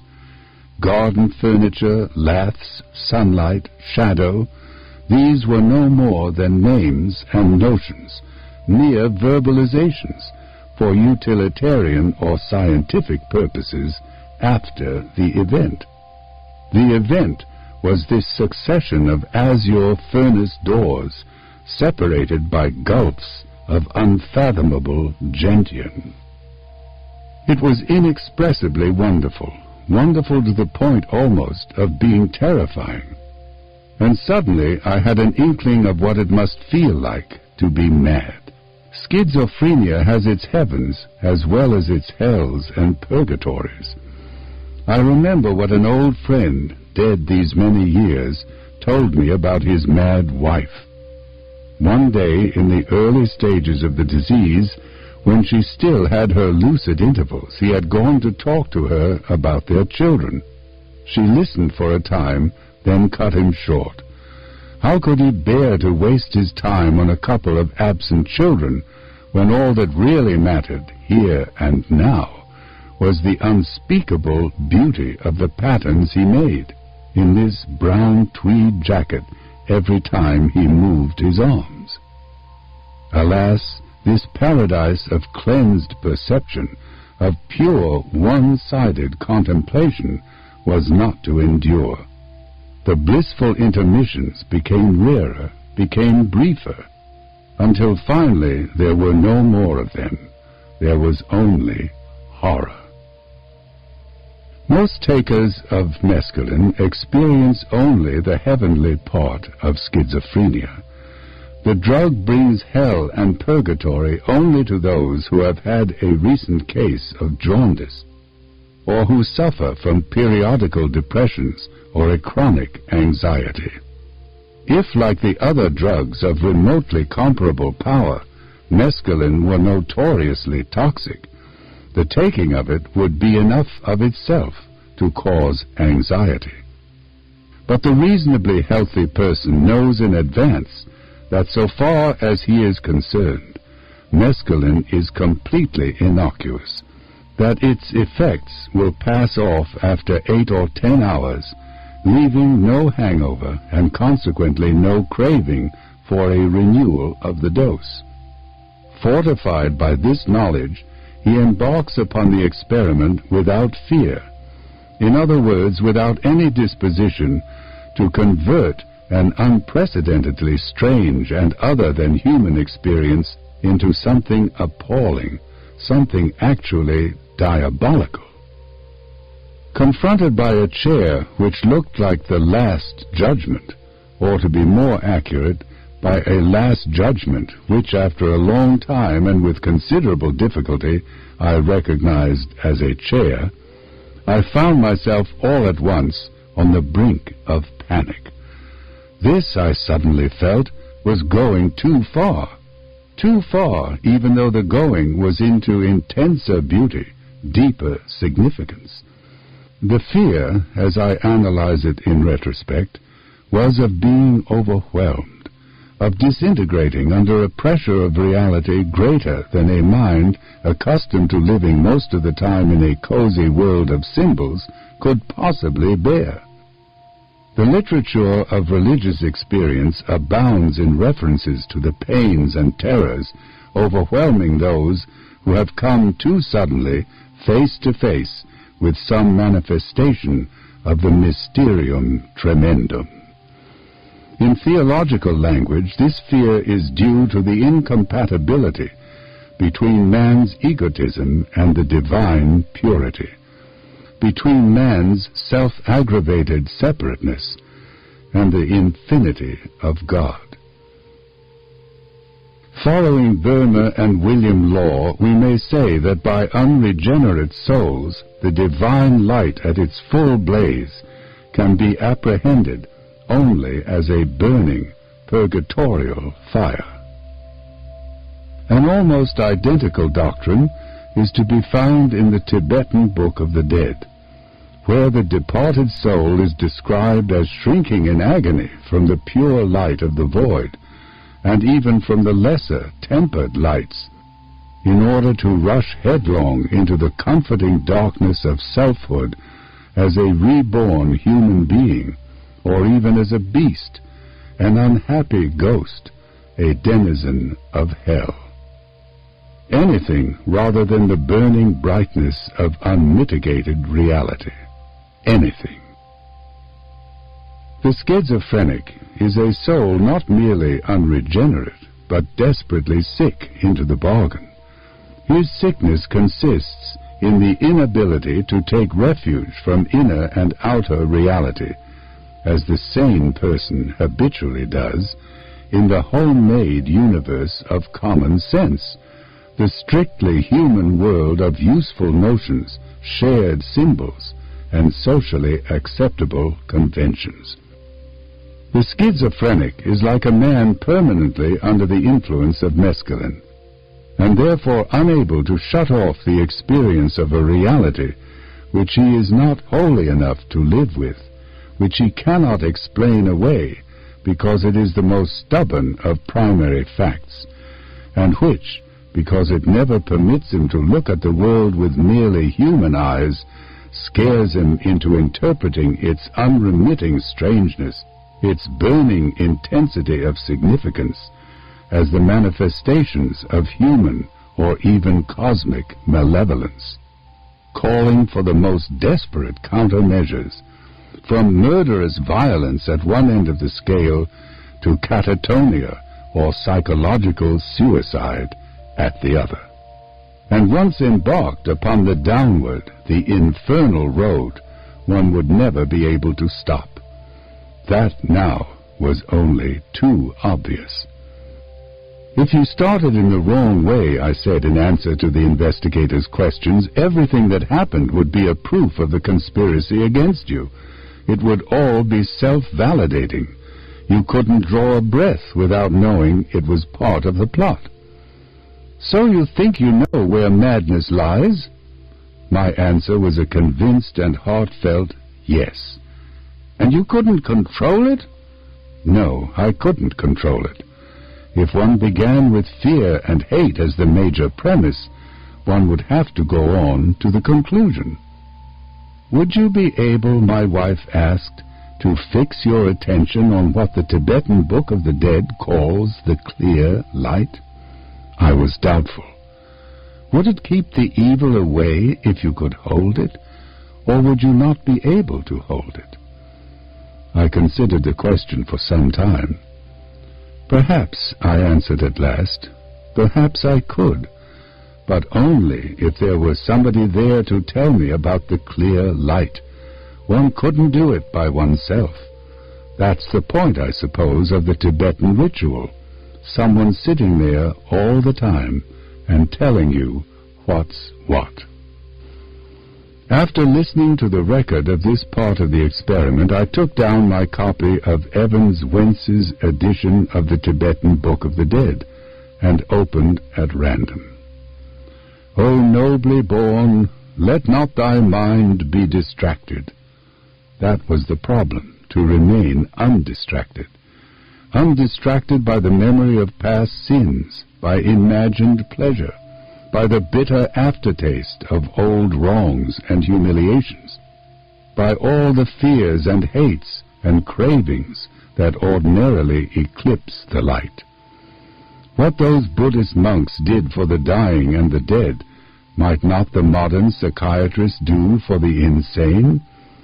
Let there be a voice to assure them by day and even while they are asleep, that in spite of all the terror, all the bewilderment and confusion, the ultimate reality remains unshakably itself, and is of the same substance as the inner light of even the most cruelly tormented mind. By means of such devices as recorders, clock-controlled switches, public address systems, and pillow speakers, it should be very easy to keep the inmates of even an understaffed institution constantly reminded of this primordial fact. Perhaps a few of the lost souls might in this way be helped to win some measure of control over the universe, at once beautiful and appalling, but always other than human, always totally incomprehensible, in which they find themselves condemned to live. None too soon, I was steered away from the disquieting splendors of my garden chair. Drooping in green parabolas from the hedge, the ivy fronds shone with a kind of glassy, jade-like radiance. A moment later, a clump of red-hot pokers in full bloom had exploded into my field of vision, so passionately alive that they seemed to be standing on the very brink of utterance. The flowers strained upwards into the blue. Like the chair under the laths, they protected too much. I looked down at the leaves and discovered a cavernous intricacy of the most delicate green lights and shadows, pulsing with undecipherable mystery. Roses. The flowers are easy to paint, the leaves difficult.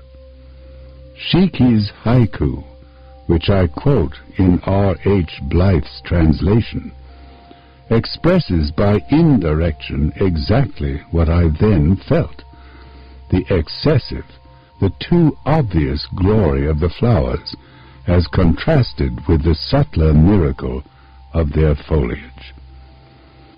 We walked out into the street. A large, pale blue automobile was standing at the curb. At the sight of it, I was suddenly overcome by enormous merriment. What complacency, what an absurd self-satisfaction beamed from those bulging surfaces of glossiest enamel. Man had created the thing in his own image, or rather in the image of his favorite character in fiction. I laughed till the tears ran down my cheeks.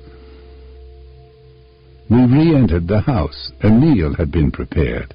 Somebody who was not yet identical with myself fell to with ravenous appetite. From a considerable distance and without much interest, I looked on. When the meal had been eaten, we got into the car and went for a drive.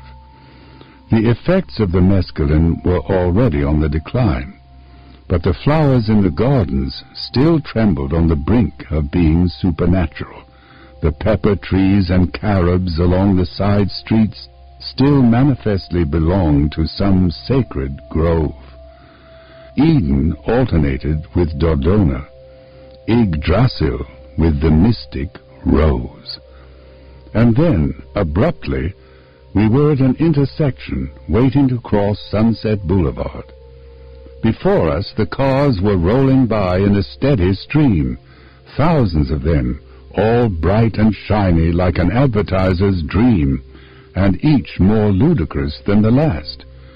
Once again I was convulsed with laughter.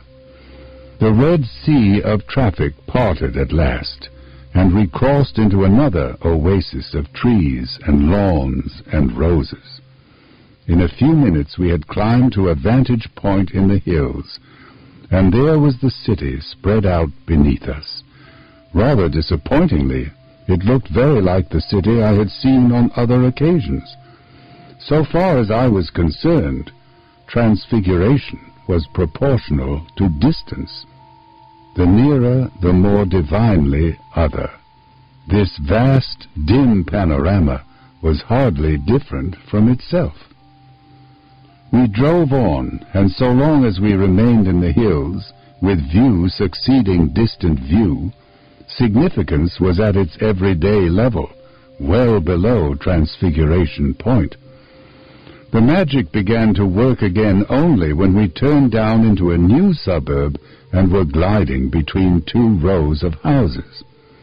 Here, in spite of the peculiar hideousness of the architecture, there were renewals of transcendental otherness, hints of the morning's heaven. Brick chimneys and green composition roofs glowed in the sunshine like fragments of the New Jerusalem. And all at once I saw what Guardi had seen, and with what incomparable skill had so often rendered in his paintings. A stucco wall with a shadow slanting across it, blank but unforgettably beautiful, empty but charged with all the meaning and the mystery of existence. The revelation dawned and was gone again within a fraction of a second. The car had moved on. Time was uncovering another manifestation of the eternal suchness. Within sameness there is difference, but that difference should be different from sameness is in no wise the intention of all the Buddhas. Their intention is both totality and differentiation. This bank of red and white geraniums, for example, it was entirely different from that stucco wall 100 yards up the road. But the isness of both was the same. The eternal quality of their transience was the same. An hour later, with 10 more miles and a visit to the world's biggest drugstore safely behind us, we were back at home, and I had returned to that reassuring but profoundly unsatisfactory state known as being in one's right mind. That humanity at large will ever be able to dispense with artificial paradises seems very unlikely. Most men and women lead lives at the worst so painful, at the best so monotonous, poor, and limited, that the urge to escape, the longing to transcend themselves if only for a few moments, is and has always been one of the principal appetites of the soul. Art and religion, carnivals and saturnalia, dancing and listening to oratory, all these have served in H.G. Wells's phrase as doors in the wall. And for private, for everyday use, there have always been chemical intoxicants. All the vegetable sedatives and narcotics, all the euphorics that grow on trees, the hallucinogens that ripen in berries or can be squeezed from roots, all, without exception, have been known and systematically used by human beings from time immemorial. And to these natural modifiers of consciousness, modern science has added its quota of synthetics. Chloral, for example, and benzodrine, the bromides and the barbiturates. Most of these modifiers of consciousness cannot now be taken except under doctor's orders, or else illegally and at considerable risk. For unrestricted use, the West has permitted only alcohol and tobacco. All the other chemical doors in the wall are labeled dope, and their unauthorized takers are fiends. We now spend a good deal more on drink and smoke than we spend on education. This, of course, is not surprising. The urge to escape from selfhood and the environment is in almost everyone almost all the time. The urge to do something for the young is strong only in parents, and in them only for the few years during which their children go to school. Equally unsurprising is the current attitude towards drink and smoke. In spite of the growing army of hopeless alcoholics, in spite of the hundreds of thousands of persons annually maimed or killed by drunken drivers, popular comedians still crack jokes about alcohol and its addicts. And in spite of the evidence linking cigarettes with lung cancer, practically everybody regards tobacco smoking as being hardly less normal and natural than eating. From the point of view of the rationalist utilitarian, this may seem odd. For the historian, it is exactly what you would expect. A firm conviction of the material reality of hell never prevented medieval Christians from doing what their ambition, lust, or covetousness suggested. Lung cancer, traffic accidents, and the millions of miserable and misery-creating alcoholics are facts even more certain than was in Dante's day the fact of the Inferno. But all such facts are remote and unsubstantial compared with the near, felt fact of a craving here and now for release or sedation, for a drink or a smoke. Ours is the age, among other things, of the automobile and of rocketing population. Alcohol is incompatible with safety on the roads, and its production, like that of tobacco, condemns to virtual sterility many millions of acres of the most fertile soil. The problems raised by alcohol and tobacco cannot, it goes without saying, be solved by prohibition. The universal and ever-present urge to self-transcendence is not to be abolished by slamming the currently popular doors in the wall.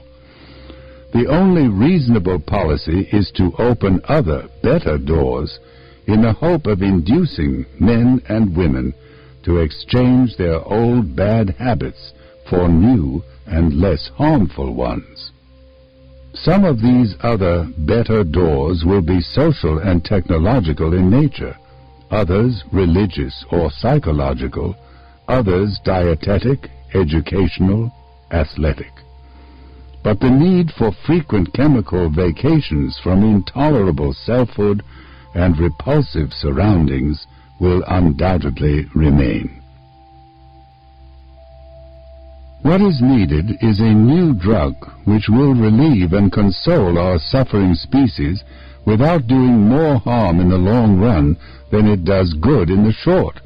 Such a drug must be potent in minute doses and synthesizable.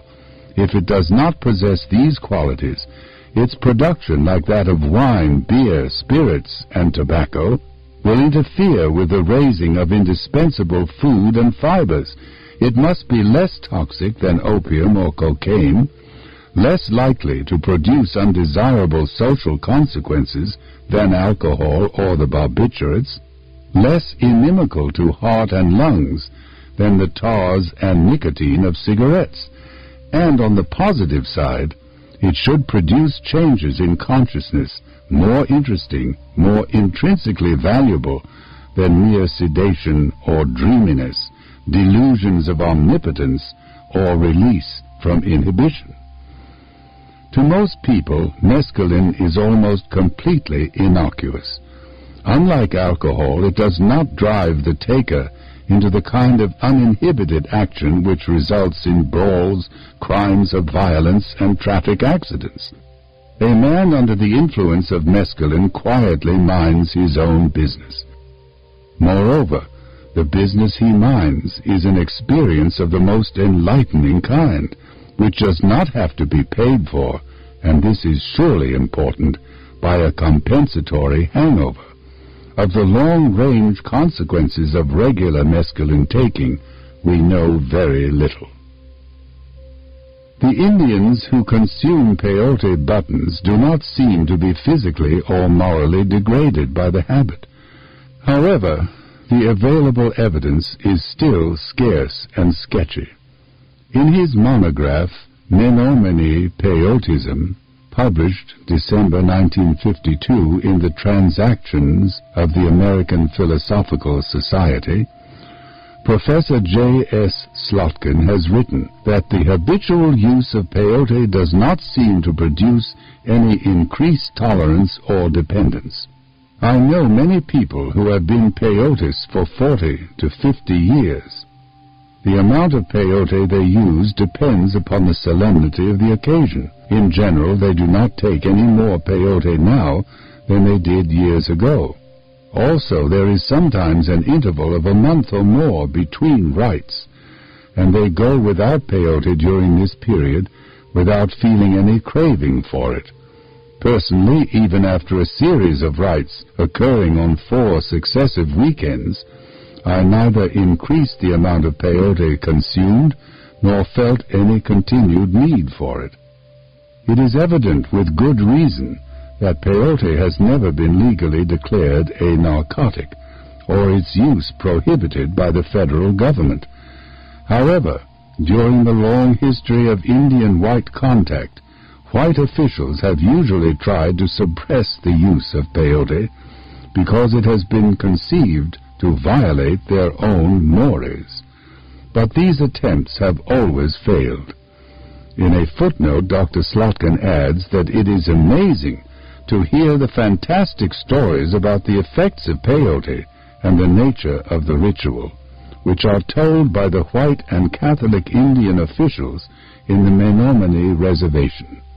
None of them have had the slightest first-hand experience with the plant or with the religion, yet some fancy themselves to be authorities and write official reports on the subject. Although obviously superior to cocaine, opium, alcohol, and tobacco, mescalin is not yet the ideal drug. Along with the happily transfigured majority of mescalin takers, there is a minority that finds in the drug only hell or purgatory.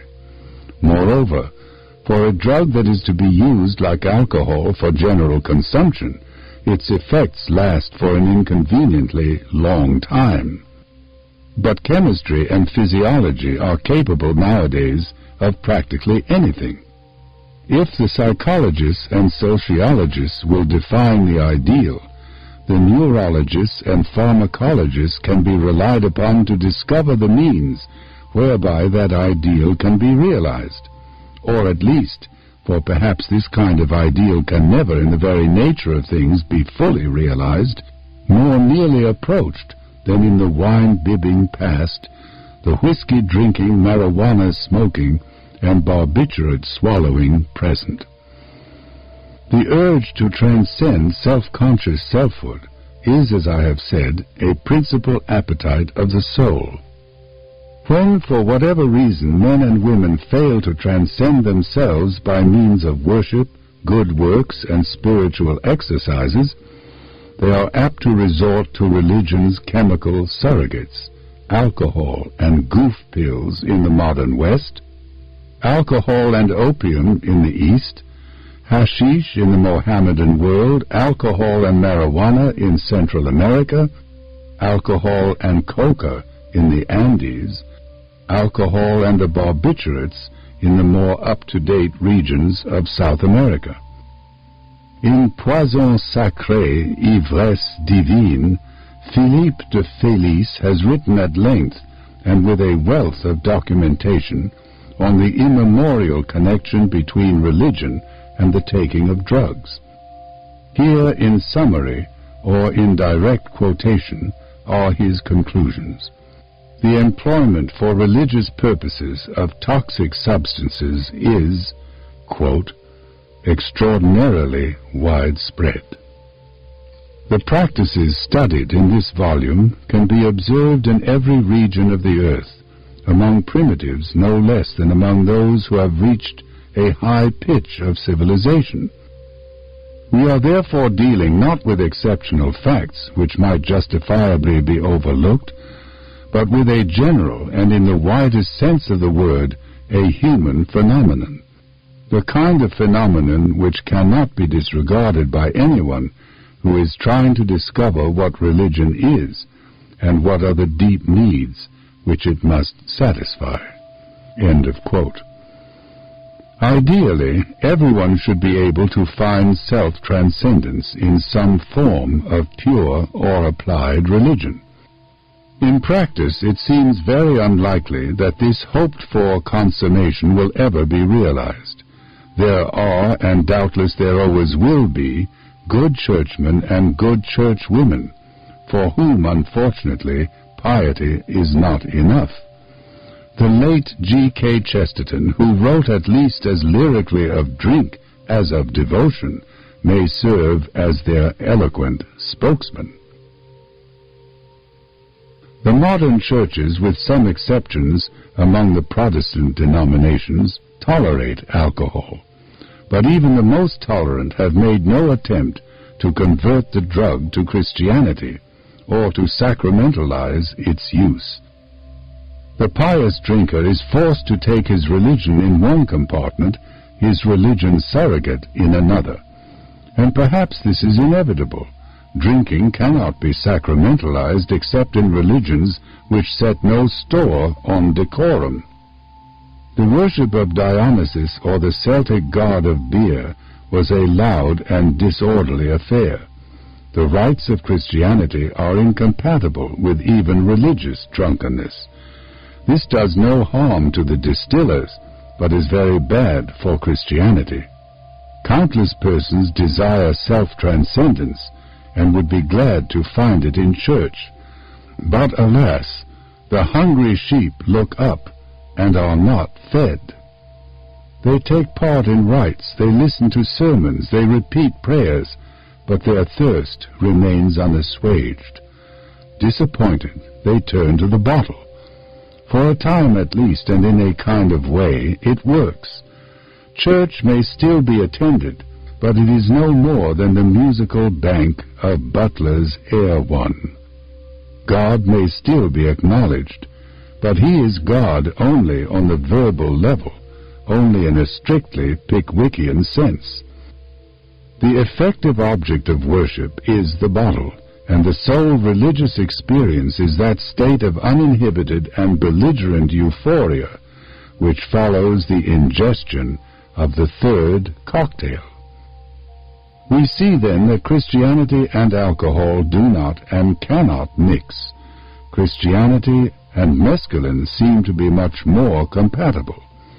This has been demonstrated by many tribes of Indians from Texas to as far north as Wisconsin. Among these tribes are to be found groups affiliated with the Native American Church, a sect whose principal rite is a kind of early Christian agape, or love feast, where slices of peyote take the place of the sacramental bread and wine.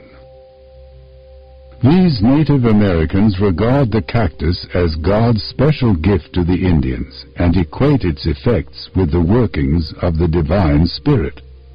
Professor J.S. Slotkin, one of the very few white men ever to have participated in the rites of a Peyotist congregation, says of his fellow worshippers that they are, quote, certainly not stupefied or drunk. They never get out of rhythm or fumble their words as a drunken or stupefied man would do. They are all quiet, courteous, and considerate of one another. I have never been in any white man's house of worship where there is either so much religious feeling or decorum. End of quote. And what, we may ask, are these devout and well-behaved Peyotists experiencing? Not the mild sense of virtue which sustains the average Sunday churchgoer through 90 minutes of boredom, Not even those high feelings inspired by thoughts of the Creator and the Redeemer, the Judge and the Comforter, which animate the pious.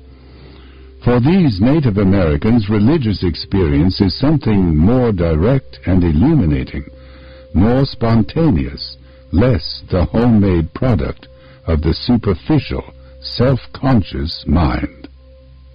Sometimes, according to the reports collected by Dr. Slotkin, they see visions which may be of Christ himself. Sometimes they hear the voice of the Great Spirit. Sometimes they become aware of the presence of God and of those personal shortcomings which must be corrected if they are to do His will. The practical consequences of these chemical openings of doors into the other world seem to be wholly good. Dr. Slotkin reports that habitual peyotists are on the whole more industrious, more temperate, many of them abstain altogether from alcohol, more peaceable than non-peyotists. A tree with such satisfactory fruits cannot be condemned out of hand as evil. In sacramentalizing the use of peyote, the Indians of the Native American Church have done something which is at once psychologically sound and historically respectable. In the early centuries of Christianity, many pagan rites and festivals were baptized, so to say, and made to serve the purposes of the Church. These jollifications were not particularly edifying, but they assuaged a certain psychological hunger, and instead of trying to suppress them, the earlier missionaries had the sense to accept them for what they were, soul-satisfying expressions of fundamental urges, and to incorporate them into the fabric of the new religion. What the Native Americans have done is essentially similar. They have taken a pagan custom, a custom incidentally far more elevating and enlightening than most of the rather brutish carousals and mummeries adopted from European paganism, and given it a Christian significance. Though but recently introduced into the northern United States, peyote eating and the religion based upon it have become important symbols of the red man's right to spiritual independence. Some Indians have reacted to white supremacy by becoming Americanized, others by retreating into traditional Indianism. But some have tried to make the best of both worlds, indeed of all the worlds, the best of Indianism, the best of Christianity, and the best of those other worlds of transcendental experience where the soul knows itself as unconditioned and of like nature with the divine. Hence the Native American Church. In it, two great appetites of the soul, the urge to independence and self-determination and the urge to self-transcendence, were fused with and interpreted in the light of a third, the urge to worship, to justify the ways of God to man, to explain the universe by means of a coherent theology. Quote, "Lo, the poor Indian whose untutored mind clothes him in front, but leaves him bare behind." End of quote. But actually it is we, the rich and highly educated whites, who have left ourselves bare behind. We cover our anterior nakedness with some philosophy, Christian, Marxian, Freudo-physicalist, but abaft we remain uncovered, at the mercy of all the winds of circumstance. The poor Indian, on the other hand, has had the wit to protect his rear by supplementing the fig leaf of a theology with the breech clout of transcendental experience. I am not so foolish as to equate what happens under the influence of mescalin or of any other drug, prepared or in the future preparable, with the realization of the end and ultimate purpose of human life, enlightenment, the beatific vision. All I am suggesting is that the mescalin experience is what Catholic theologians call a gratuitous grace, not necessary to salvation, but potentially helpful and to be accepted thankfully if made available. To be shaken out of the ruts of ordinary perception, to be shown for a few timeless hours the outer and the inner world, not as they appear to an animal obsessed with survival, or to a human being obsessed with words and notions, but as they are apprehended directly and unconditionally by mind at large. This is an experience of inestimable value to everyone, and especially to the intellectual. For the intellectual is by definition the man for whom, in Goethe's phrase, the word is essentially fruitful. He is the man who feels that what we perceive by the eye is foreign to us as such, and need not impress us deeply. And yet, though himself an intellectual and one of the supreme masters of language, Goethe did not always agree with his own evaluation of the word. "We talk," he wrote in middle life, "far too much. We should talk less and draw more. I personally should like to renounce speech altogether, and like organic nature, communicate everything I have to say in sketches. That fig tree, this little snake, the cocoon on my windowsill quietly awaiting its future, all these are momentous signatures." A person able to decipher their meaning properly would soon be able to dispense with the written or the spoken word altogether. The more I think of it, there is something futile, mediocre, even, I am tempted to say, foppish about speech. By contrast, how the gravity of nature and her silence startle you when you stand face to face with her, undistracted, before a barren ridge or in the desolation of the ancient hills. End of quote. We can never dispense with language and the other symbol systems, for it is by means of them, and only by their means, that we have raised ourselves above the brutes to the level of human beings. But we can easily become the victims as well as the beneficiaries of these systems. We must learn how to handle words effectively, but at the same time we must preserve and, if necessary, intensify our ability to look at the world directly, and not through that half-opaque medium of concepts, which distorts every given fact into the all-too-familiar likeness of some generic label or explanatory abstraction.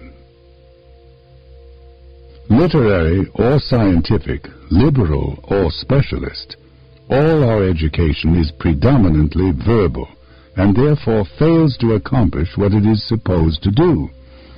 Instead of transforming children into fully developed adults, it turns out students of the natural sciences who are completely unaware of nature as the primary fact of experience. It inflicts upon the world students of the humanities who know nothing of humanity, their own or anyone else's. Gestalt psychologists such as Samuel Renshaw have devised methods for widening the range and increasing the acuity of human perceptions. But do our educators apply them? The answer is no. Teachers in every field of psychophysical skill, from seeing to tennis, from tightrope walking to prayer, have discovered by trial and error the conditions of optimum functioning within their special fields. But have any of the great foundations financed a project for coordinating these empirical findings into a general theory and practice of heightened creativeness? Again, so far as I am aware, the answer is no. All sorts of cultists and queer fish teach all kinds of techniques for achieving health, contentment, peace of mind, and for many of their hearers, many of these techniques are demonstrably effective. But do we see respectable psychologists, philosophers, and clergymen boldly descending into those odd and sometimes malodorous wells, at the bottom of which poor truth is so often condemned to sit? Yet once more the answer is no. And now look at the history of mescalin research. 70 years ago, men of first-rate ability described the transcendental experiences which come to those who in good health, under proper conditions, and in the right spirit, take the drug.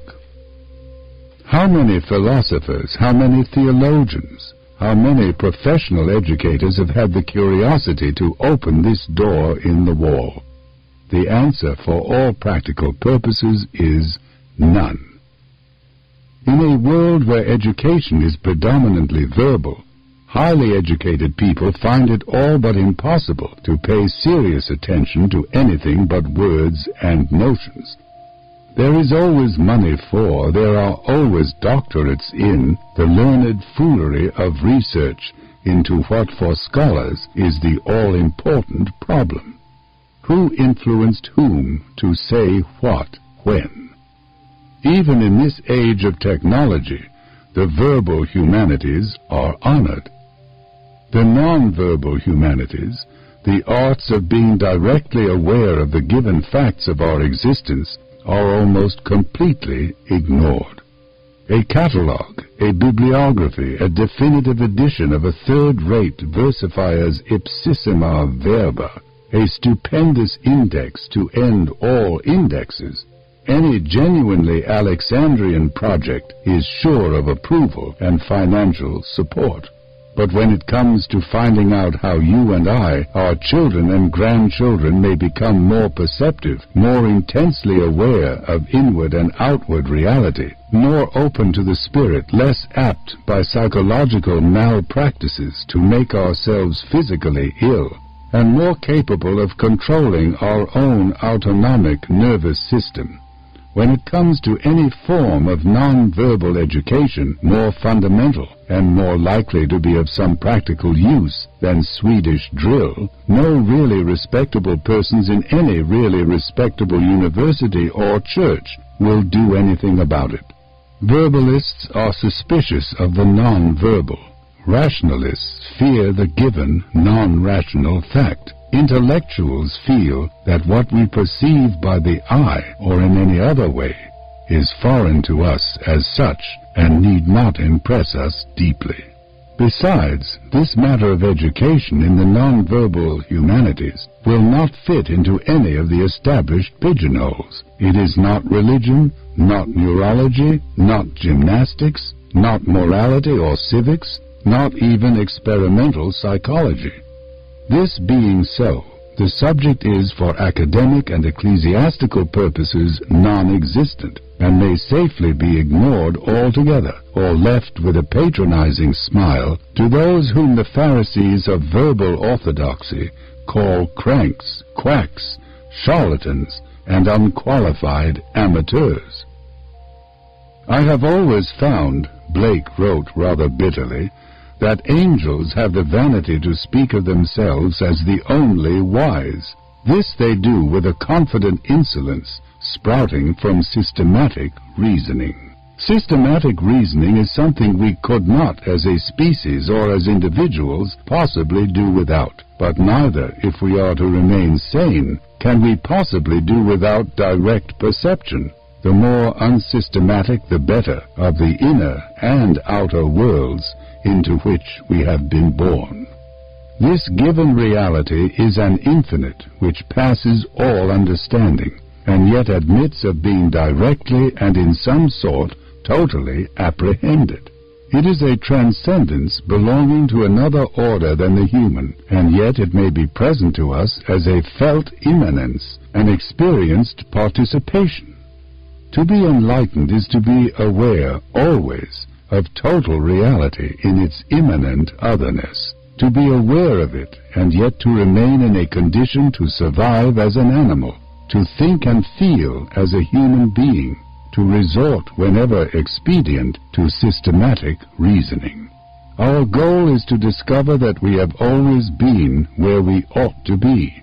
Unhappily, we make the task exceedingly difficult for ourselves.